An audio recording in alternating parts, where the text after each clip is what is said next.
चौथे लेक्चर में आपका स्वागत है। हम 9वें सप्ताह में हैं। इस पूरे सप्ताह हमने फूरियर सीरीज के साथ शुरुआत की और हम आज के लेक्चर में उसे जारी रखेंगे। हम दो अलग बातों को देखने जा रहे हैं। मैं फिर से उसी पुरानी स्लाइड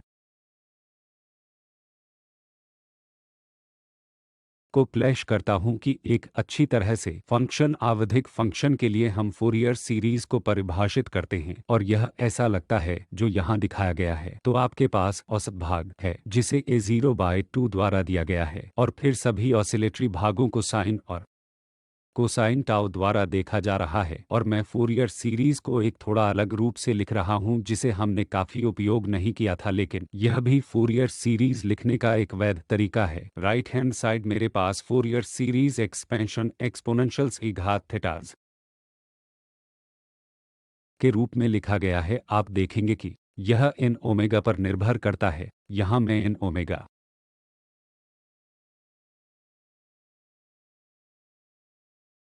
के स्पेस में इस फंक्शन को देख सकता हूं। बेशक स्पेस 1 ओमेगा 2 ओमेगा 3 ओमेगा आदि के टर्म्स में होगा और एम्पलीट्यूड संगत amplitude D N S D 1 D 2 D 3 होंगे। और इसलिए सामान्य तौर पर यदि मेरे पास कुछ एन ओमेगा है जो एक एम्पलीट्यूड डी एन के अनुरूप होगा तो मैं प्लॉट कर सकता हूं ओमेगा 2 ओमेगा 3 ओमेगा एन आदि एक्स अक्ष पर और डी 1 डी 2 डी 3 उन मानों को वाई अक्ष पर प्लॉट कर सकता हूं। यह भी एक समान वैध तरीका है, एक ही फंक्शन बताते हुए एफ ऑफ टी। बस अब हमने इसे बदल दिया है। फूरियर स्पेस या फ्रीक्वेंसी स्पेस कहा जाएगा क्योंकि जैसा कि आप देख सकते हैं कि एक्स अक्ष अब फ्रीक्वेंसी से बना होगा। यह कहना चाहिए कि एक ओमेगा 2 ओमेगा और इसी तरह। बेशक यहाँ डी के मान होंगे जो कि प्लॉट हैं। कृपया उस सवाल पर वापस जाएं जो कि हमने पहले के एक लेक्चर में किया था, जो कि एक स्क्वायर वेव का सवाल था। 0 और पाई के बीच स्थित x के मानों के बीच स्क्वायर वेव का मान h और माइनस पाई और 0 के बीच था। फंक्शन माइनस h था और फिर इस रेंज के बाहर माइनस पाई और प्लस पाई के बीच यह फिर दोहराया। यह एक आवधिक फंक्शन है, यह इसकी मूल पीरियोडिसिटी है और हमने इस फंक्शन के लिए फूरियर सीरीज की गणना की है। आइए परिणाम को फिर से याद करें। x के f में यह सामान्य फैक्टर 4/पाई है और यदि आप इसे निकालते हैं तो यह साइन फंक्शन की एक सीरीज है। और जैसा कि मैंने बताया, जब हमने इसे पहली बार निकाला था तो आप देखेंगे कि डिनोमिनेटर वास्तव में अपने 1 3 5 को बढ़ा रहा है और इसी तरह उच्च फ्रीक्वेंसी के साथ पदों का योगदान कम होता जा रहा है। अब चलिए इसे एक फ्रीक्वेंसी स्पेक्ट्रम के रूप में देखते हैं। एक्स अक्ष इन 1 2 3 और इस तरह से बना है। कौन सी संख्या यहाँ दिखाई दे रही हैं? उदाहरण के लिए ये वाले। और मैं प्लॉट का एम्पलीट्यूड तैयार कर रहा हूं जो साइन एक्स के मामले के लिए है। साइन के मामले के लिए एम्पलीट्यूड 4/पाई है, 3x एम्पलीट्यूड 4/3 पाई है और ऐसे ही आगे भी। यहाँ मेरी फ्रीक्वेंसी स्पेक्ट्रम प्लॉट है जब m 1 के बराबर है। आप देख सकते हैं कि मैंने एक रेखा खींची है 4h/पाई y अक्ष में। 2 के मामले में यह निश्चित रूप से 0 है, लेकिन 3 के मामले के लिए यह 4h/3 पाई है, तो यह इस ऊंचाई का 1/3 होना चाहिए। आइए इसे मोटे तौर पर यहाँ कहीं रख दें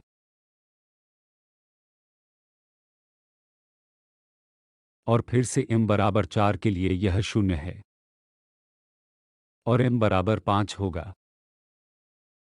m पर ऊंचाई का 5वां हिस्सा जो स्विच के बराबर और भी छोटा होगा और निश्चित रूप से 6 पर फिर से 0 होने जा रहा है। हमने जो प्लॉट किया है वह एक फ्रीक्वेंसी स्पेक्ट्रम है। यहाँ दी गई जानकारी से हम x का f फिर से बना सकते हैं।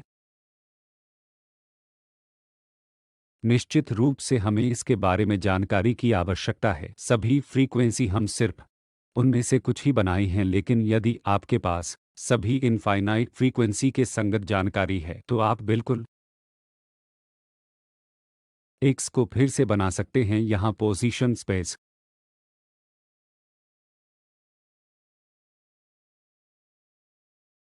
में मेरा फंक्शन है और यहाँ वही फंक्शन है। फ्रीक्वेंसी स्पेस में हम एक और उदाहरण देखेंगे जो हमने इससे पहले किया था। यह स्ट्रिंग के मामले में था, बिल्कुल सही। दो सिरों के बीच दोनों सिरे 0 और L के बीच हैं और हमने कहा कि हम स्ट्रिंग को मध्य बिंदु पर खींचेंगे और यह खड़ी तरंगों को विस्थापित कर देंगे, तो हम ऑसिलेटरी सिस्टम की एनर्जी प्राप्त करते हैं। इसे आप पोजीशन स्पेस में अपने फंक्शन के रूप में ले सकते हैं। अब मुझे यह फ्रीक्वेंसी स्पेस में प्लॉट करनी है। मैं इसे लेबल कर रहा हूं ओमेगा 1। इसके बाद 2 ओमेगा 1 3 ओमेगा 1 होगा, 4 टाइम्स ओमेगा 1 और इसी प्रकार आगे भी। और हम कहते हैं कि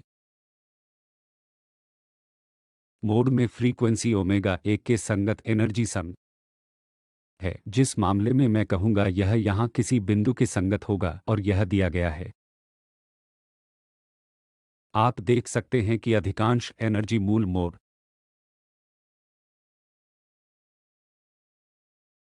में संकेंद्रित है और यह चित्र रूप से अच्छी तरह से बताता है कि सभी इवेन फ्रीक्वेंसी किसी भी एनर्जी का योगदान नहीं करती और उच्चतर हार्मोनिक्स, उच्चतर विषम हार्मोनिक्स का योगदान वास्तव में बहुत जल्दी मिलता है। मुझे कहना चाहिए कि इसका एक तरीका यह है, फूरियर स्पेस में समान फंक्शन देखते हुए यदि f ऑफ t इसकी तरह एक फूरियर सीरीज के रूप में लिखा जाता है तो dnb क्या होगा, केवल गुना करें e घात माइनस im ओमेगा t से दोनों पक्षों पर और ओवर टाइम इंटीग्रेट करें। आप देखेंगे कि एक और केवल एक m और n बराबर हैं। नॉन ज़ीरो योगदान होगा और इसलिए यह परिणाम मिलेगा। मैं एक थोड़ा विभिन्न वेरिएबल का परिचय कराने जा रहा हूं। मैं इसे ओमेगा 2 पाई न्यू 1 कहूंगा। न्यू के बजाय स्वयं मैं यह परिवर्तन यहाँ करता हूँ। मैंने केवल यहाँ इतना किया है कि ओमेगा को केवल न्यू 1 बाय से सब्स्टिट्यूट किया। आप इसे अपनी मूल फ्रीक्वेंसी और अन्य फ्रीक्वेंसी के रूप में सोच सकते हैं कि यह कुछ पूर्णांक गुणज हैं जो कि वहाँ है जहाँ आपके पास यहाँ n है। यह बेसिक फ्रीक्वेंसी न्यू का पूर्णांक गुणज है। अब मैं टी टेंडिंग की लिमिट को अनंत तक ले जा सकता हूँ। यह मुझे सभी प्रकार के फंक्शन को संभालने की अनुमति देगा, भले ही वे आवधिक न हों। अब मैं जो करने जा रहा हूं वह इस Tn को सब्स्टिट्यूट करना है इस एक्सप्रेशन में t के f के लिए जो मेरे पास शीर्ष पर है। तो Dn वह है जो इस लाल स्क्वायर कोष्ठक के भीतर आता है।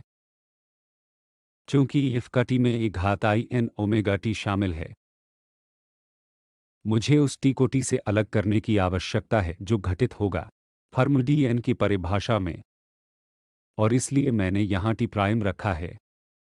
यह मायने नहीं रखता क्योंकि टी प्राइम केवल एक लोकल वेरिएबल है, या जिसे अक्सर डमी वेरिएबल कहा जाता है। अब मैं वह लिमिट लेता हूं जो टी अनंत तक जाती है। जब टी वास्तव में बड़ा हो जाता है 1/t छोटा 1/t हो जाता है, जो कि न्यू 1 टेंड्स टू 0 है। और यह भी नोटिस करें कि जब t अनंत तक जाता है तो मैं लाल स्क्वायर कोष्ठक के भीतर इन इंटीग्रल की सीमाएं ले सकता हूं जहां ये माइनस इन्फिनिटी से प्लस इन्फिनिटी जाती हैं। वे माइनस t/2 से प्लस t/2 तक अब जा रही हैं, चूंकि t अनंत तक जाता है जो बदल जाएगा। और 1/t बनने जा रहा है डी न्यू। हमारे पास यह फैक्टर n न्यू एक यहाँ है, यहाँ एक्सपोनेंट में n टाइम्स न्यू एक। आप पर्याप्त रूप से पर्याप्त मात्रा में n ले सकते हैं, ऐसा कि n न्यू एक वेरिएबल है जिसे मैं कहना चाहूंगा न्यू साइन। मैं न्यू एक की जगह अब यू ले रहा हूं, यह अब एक सतत चर बन जाते हैं क्योंकि n माइनस इन्फिनिटी से प्लस इन्फिनिटी में जाता है। उस स्थिति में मैं इस राशि को इस इनफाइनाइट समेशन को यहाँ एक इंटीग्रल से बदल सकता हूँ। अब कोष्ठक के अंदर की क्वांटिटी हमारी एफ न्यू होगी। आइए इसे अलग करते हैं और इसे लिखते हैं। इस मामले में t के छोटे f को इस प्रकार लिखा जा सकता है, जो कि माइनस इन्फिनिटी से प्लस इन्फिनिटी होगा। और बेशक यह f ऑफ न्यू टाइम्स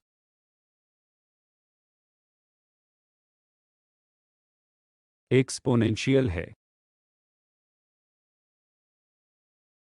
हमारे पास जो संबंध लेफ्ट हैंड साइड है वह आपको बताता है कि यदि आप समय के साथ f का t ओवर एक घात माइनस आई 2 pi nu T over time integrate करते हैं, जो आपको f new capital F new देता है, जो t के f का फूरियर ट्रांसफॉर्म है। पूरा अभ्यास फिर से इस प्रकार हो सकता है कि यह आप ऐसे सोच सकते हैं, फूरियर सीरीज सतत वेरिएबल के लिए मान्य है। और एक अच्छी विशेषता है कि अब आपको अपने फंक्शन की आवश्यकता नहीं है। मान लीजिए कि f का t एक आवधिक फंक्शन है। आपने यह ट्रिक यह कहने के लिए की है कि फंक्शन में अनंत पीरियोडिसिटी है।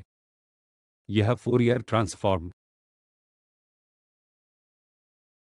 की सामान्य परिभाषा होगी और लिटरेचर में आपको फूरियर ट्रांसफॉर्म लिखने के कई विभिन्न तरीके मिलेंगे। यदि आप t के मूल फंक्शन f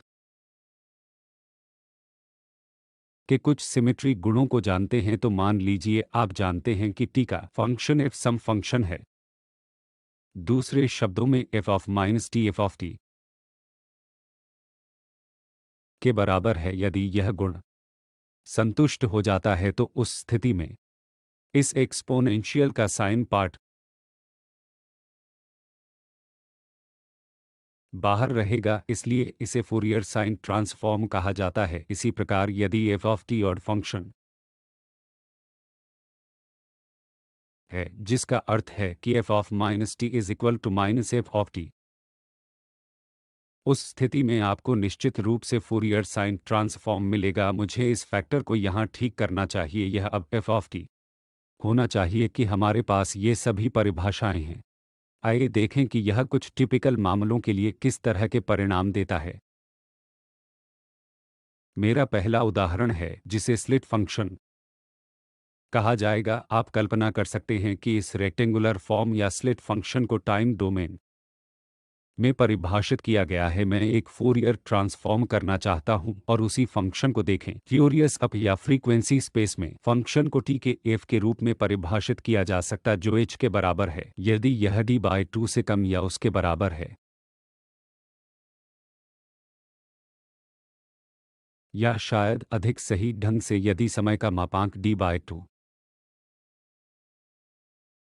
से कम या उसके बराबर है। तो बस फूरियर ट्रांसफॉर्म के लिए प्राप्त किए गए सूत्र का उपयोग करने की आवश्यकता है फूरियर स्पेक्ट्रम को प्राप्त करने के लिए। और इससे पहले कि हम ऐसा करें, हमें यह भी पता लगाना चाहिए कि इस फंक्शन कहीं भी शून्य हो जाएगा और f ऑफ t यहाँ h है, लेकिन यह केवल पतले क्षेत्र में ही h के बराबर है जहां मोड t d/2 से कम या बराबर है और हर जगह फंक्शन शून्य है। इंटीग्रल अपने आप शून्य हो जाएगा और यह इंटीग्रल को फिर से करना आसान है। आप h को इंटीग्रल से निकाल सकते हैं। मैंने अब लिमिट को सब्स्टिट्यूट किया है। यह देखना आसान है कि क्या हेरफेर किया जाना है। अगर आप चाहते हैं तो आप ऐसा कर सकते हैं। बस नोटेशन बदलें और इस पाई न्यू डी को अल्फा कहें। इस मामले में f न्यू होगा h t into sine alpha by alpha. अब हम फोरियर स्पेक्ट्रम प्लॉट कर सकते हैं। एक्स अक्ष न्यू और वाई अक्ष है, बेशक कैपिटल एफ ऑफ न्यू है। और जैसे कि न्यू शून्य होगा, अल्फा शून्य हो जाता है, जिसका अर्थ है कि साइन अल्फा बाय अल्फा एक न्यू पर शून्य के बराबर है। यहाँ मान एच डी है और शून्य को दोनों ओर घटाया जाएगा। हम पहले ही इस तरह के संबंध को देख चुके हैं। आइए मैं सीधे फंक्शन को प्लॉट करता हूं। अब यदि आप इस बिंदु पर फोकस करते हैं तो यह वह बिंदु है जिस पर एफ ऑफ न्यू बराबर शून्य है। हम प्रश्न पूछ सकते हैं कि एफ ऑफ न्यू कब शून्य हो जाता है।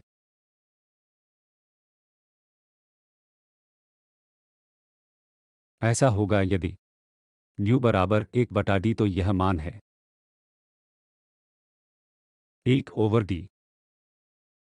और इसी प्रकार यह मान -1/d होना चाहिए।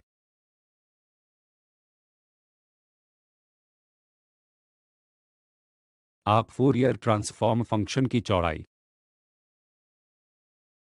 के एक मेज़र के रूप में ले सकते हैं। यह तुलना के लिए ट्वाइस 1/d या 2 टाइम्स 1/d है। मैंने यहाँ मूल फंक्शन एफ ऑफ टी दिखाया है, जो कि समय का एक फंक्शन है।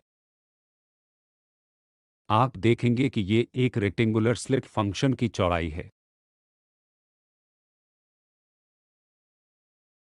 अब जब आप फोरियर ट्रांसफॉर्म फंक्शन पर देखें, आप देखते हैं कि चौड़ाई वास्तव में 1/d का एक फंक्शन है। इस मामले में यह 2/d है। तो समय या टाइम डोमेन में आपका फंक्शन जितना बड़ा होगा, यह फ्रीक्वेंसी डोमेन में उतना ही काम होगा। यह कुछ बहुत विशिष्ट नहीं है।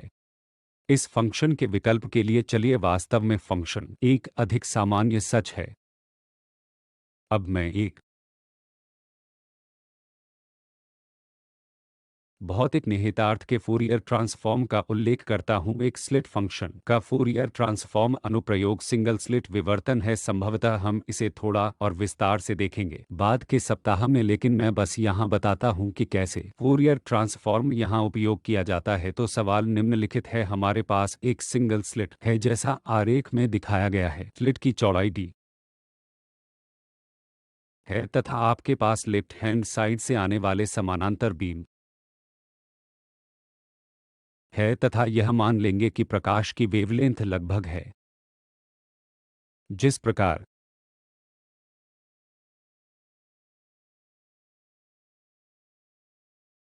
की चौड़ाई है, उसी प्रकार अब इस प्रकाश का एम्पलीट्यूड जो इसमें से गुजरता है, यह स्लिट टी के इस एफ की तरह होगी, जिसे यहाँ दर्शाया गया है। इसीलिए इसे स्लिट फंक्शन कहते हैं। जैसे स्लिट विवर्तन होता है, मैं जो जानना चाहता हूं वह निम्नलिखित है। किसी बिंदु P पर तीव्रता क्या है जो कुछ दूरी पर है इस स्क्रीन से, जिसमें स्लिट टी है। यदि मैं x को मध्य बिंदु से कुछ दूरी पर चुनता हूं, फेज डिफरेंस इस 2 pi by lambda times x into sine theta की तरह एक सूत्र होगा।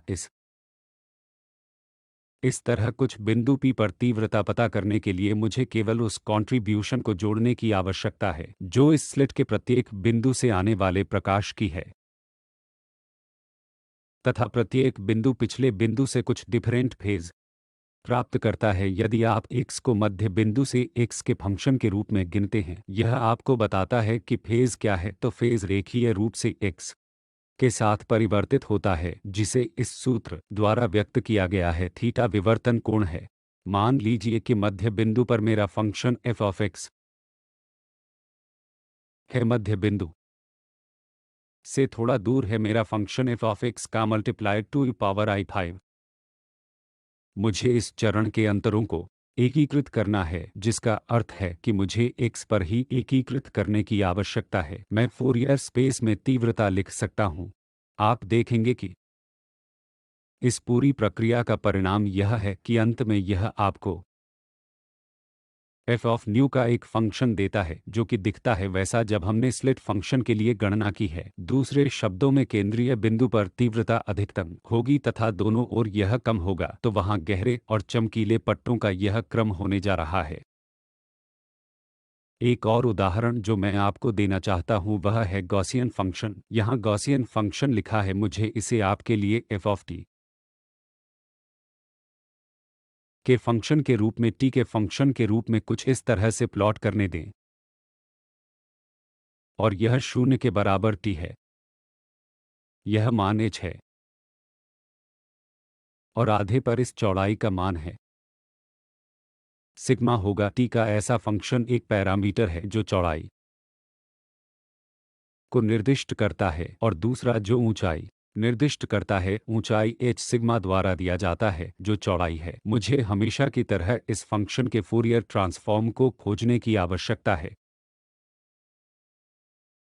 हमारा कार्य निश्चित रूप से डोमेन में परिभाषित है -इन्फिनिटी और +इन्फिनिटी के बीच, ताकि टी -इन्फिनिटी से +इन्फिनिटी तक जा सके। F of new Fourier transform F of T का होगा। जिस तरह से इस प्रकार की इंटीग्रल प्रक्रिया को किया जाता है जिसे स्क्वायर पूरा करना कहते हैं, जो मैंने किया है गुणा करना और e power pi square nu square sigma square द्वारा भाग देना एक्सपोनेंट में 3 टर्म यह क्वांटिटी बन जाती हैं। अब हम मानक परिणाम का उपयोग कर सकते हैं कि power minus alpha x square D x जब -इन्फिनिटी से +इन्फिनिटी के बीच एकीकृत करते हैं तो आपको रूट पाई बाय अल्फा देता है। यदि मैं इस परिणाम को लूं तो एफ ऑफ न्यू को इस प्रकार लिखा जा सकता है। गॉसियन फंक्शन के फूरियर ट्रांसफॉर्म के लिए यह अंतिम एक्सप्रेशन है। जो फंक्शन एफ ऑफ न्यू है और जो फ्रीक्वेंसी का फंक्शन है, जो भी एक अन्य गॉसियन फंक्शन है। इसलिए यदि मूल फंक्शन की चौड़ाई फूरियर ट्रांसफॉर्म फंक्शन की चौड़ाई से अधिक हो तो क्या अंतर है? हालांकि यह अभी भी एक गॉसियन बहुत छोटा होने जा रहा है। चलिए देखते हैं कि विजुअली रूप से इसे प्लॉटिंग करके। यहाँ मैंने दोनों फंक्शन को प्लॉट किया है। मूल function F of T right hand side है। आप देखते हैं कि फंक्शन की ऊंचाई h है और फंक्शन की चौड़ाई सिग्मा द्वारा दी गई है।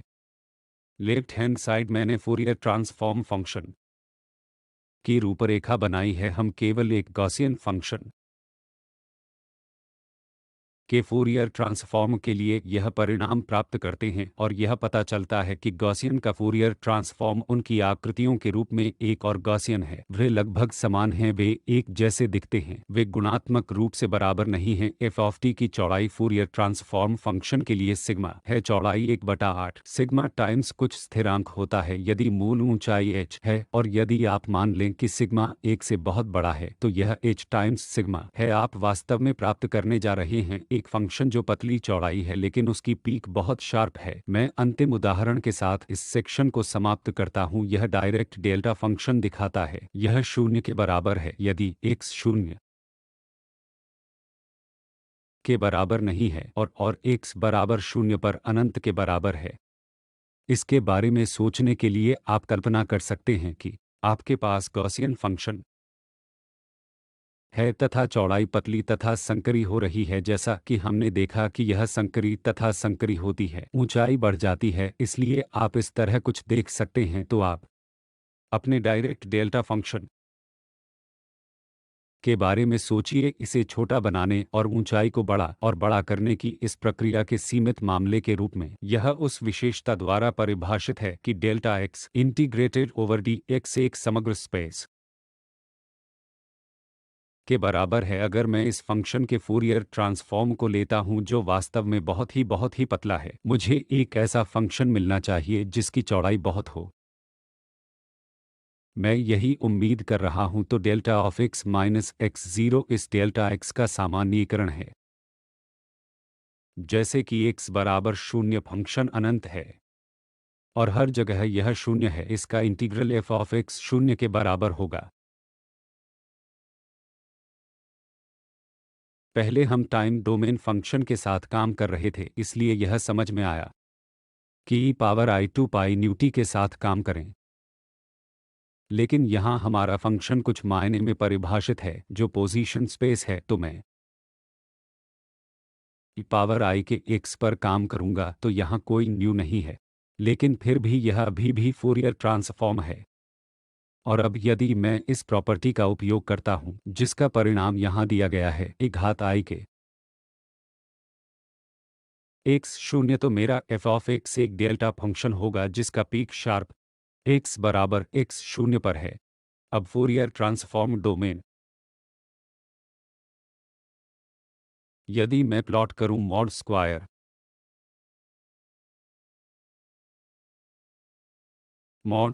ऑफ f ऑफ के, यह स्थिर रहेगा क्योंकि f ऑफ के e पावर i के x 0 है।